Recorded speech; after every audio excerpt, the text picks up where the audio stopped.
KTRS. It was Friday at just before 9 o'clock that the judge handed out the ruling, and Jason Stockley's lawyers were thrilled with the acquittal. Neil Bruntrager joins us. He is a partner at Bruntrager and Billings. Also, Brian Milken is a partner with Milken Wright. Gentlemen, Jason Stockley's attorneys, thanks for coming in today. Thanks for having us, McGraw. How did you find out? I got a text from a lawyer in the firm who was watching it who said it's popped up and didn't have any details. Of course, I immediately pulled the car over to see what I could read. I did have a note that said it was not guilty, so I got a quick text message and then pulled over and read it. Did you guys have any idea it was coming down? Did you get a heads up?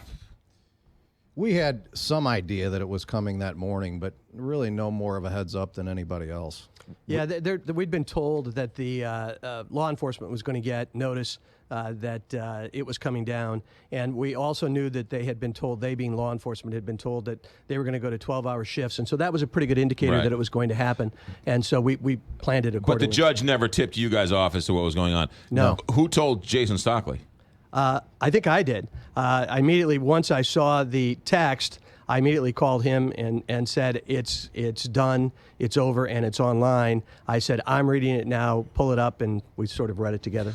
How confident were you that it was going to be a not guilty verdict? We were confident going in to the case. We all along felt like they didn't have the evidence they needed to prove what they needed to prove beyond a reasonable doubt. And I think with every day of trial, that confidence only grew. And that's indicated by the fact that we only called 2 witnesses. And once Jason Stockley testified, we felt like our work was done. But McGraw, even though you obviously have confidence in your case and your ability to present your case, you never know until you know. Mm-hmm. And so again, we kept thinking as we were looking at this, and Brian and I spent countless hours together. I'm sure more than both of us care to recall. And we kept looking at this, saying, "There's new evidence. Where's the new evidence? What are we missing?" And the answer was, we weren't missing anything. Yeah. You guys decided to go for a bench trial as opposed to a jury trial. How hard of a decision was that? Well, it's always a difficult decision. It's an unusual decision in a criminal case like that you wouldn't try it to a jury. But I think we felt like what we wanted was an impartial trier of fact, someone who wouldn't base the decision off emotion. And if that would turn out to be the case, then we felt very confident that the facts were in our favor. Mm-hmm. And we wanted to keep the tone down too, McGraw. It was one of those situations where we believed that it would have taken maybe as long as a month to actually impanel a jury in this case. You know, again, there are lots of things and there are lots of studies that have been done about people who want to be on these juries and that sort of thing. And our biggest concern was that we were going to get somebody who was going to give us all the right information but have their own agenda, something different from what justice would have required. And so it was extremely important to us that we kept the tone at that keel that Brian had described, or at that level Brian had described.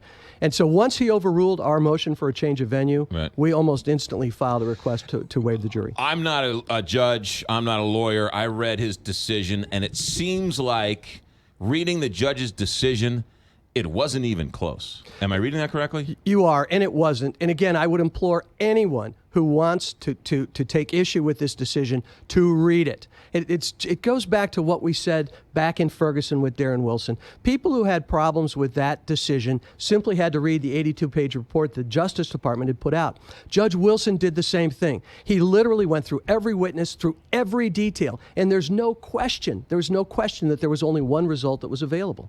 The whole case, in my humble opinion, revolved around the alleged planted gun. Once the gun wasn't planted, you don't have any other case. Well, let me say this. The people who are, and that's right, but the people who are criticizing this decision want to talk only about the gun. I think you have to be careful to make sure you understand everything is only a single piece of a much larger puzzle. And in order to understand how everything fits together, you got to see it all.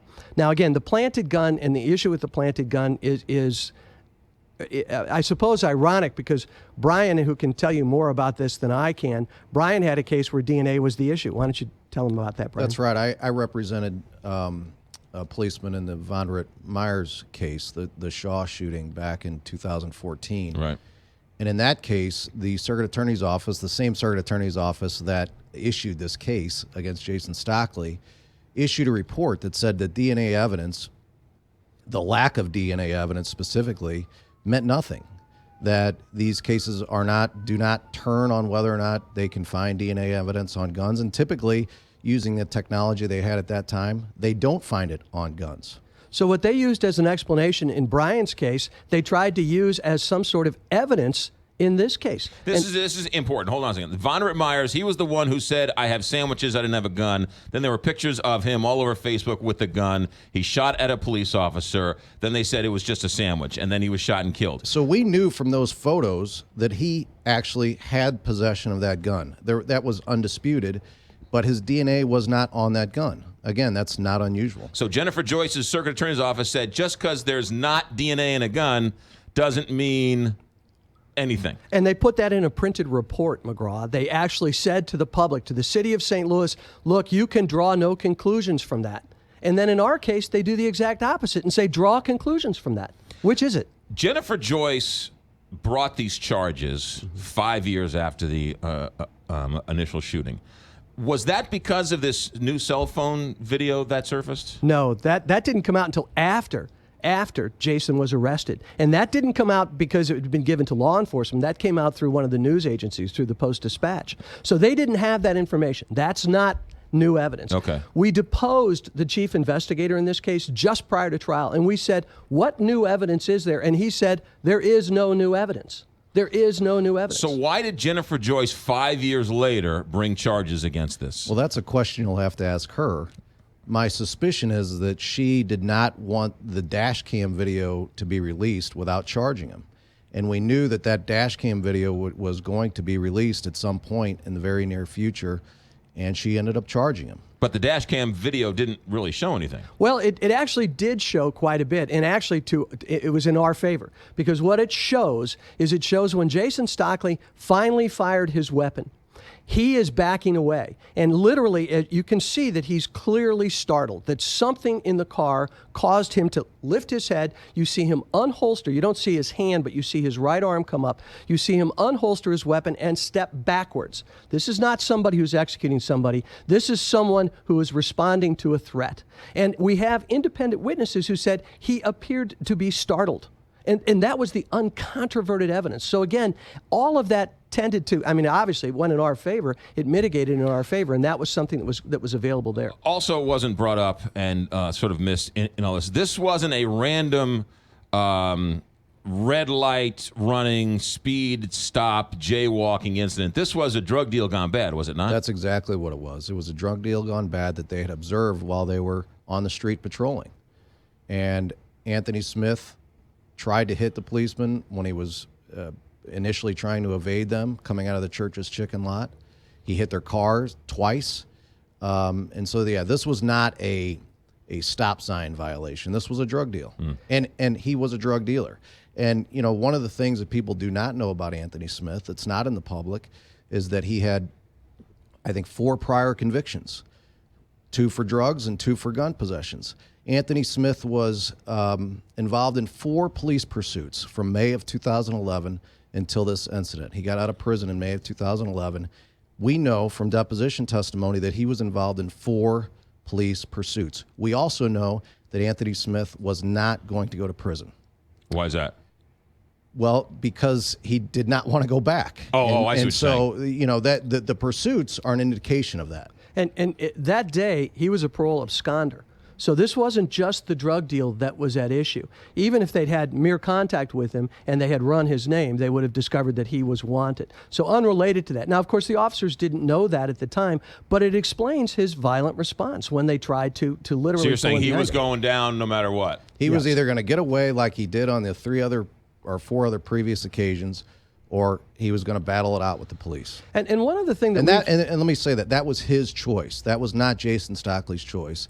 That was a choice he made. And one other thing that we tried to really underscore at the trial itself, when he took off, he put the people of the city of St. Louis at risk. When he took off, he was driving down residential streets at 80 miles an hour. So again, if you look at it that way, he wasn't just, and it's interesting because the Circuit Attorney's Office said, well, he was just trying to get away. He put people at risk. We're going to talk more about this. Neil Bruntrager, our guest, also Brian Milliken, the two attorneys who successfully acquitted or successfully represented Jason Stockley in the acquittal that came down on Friday just before 9 o'clock. We'll come back and talk more with them here. 9:25, Big 550 KTRS. Jason Stockley was acquitted of the shooting of Anthony Lamar Smith on Friday. Neil Bruntrager, the attorney, along with Brian Milliken, here with us talking about the case. The Justice Department came out shortly after the trial and said that there's no civil rights violation, which was an Obama administration ruling, which is important to note. Would that have helped you if you would have known that before the trial? I think the judge would have probably ruled it to be irrelevant and not admissible. Right. But I think what it does is it helps the public understand exactly what we've been saying all along, and that he did not murder Anthony Smith. And McGraw, we'd actually gotten word, and remember, there were actually two different examinations or determinations that were made. One was by the U.S. Attorney's Office locally in tandem with the FBI, and that was a letter that was issued in the fall of 2012.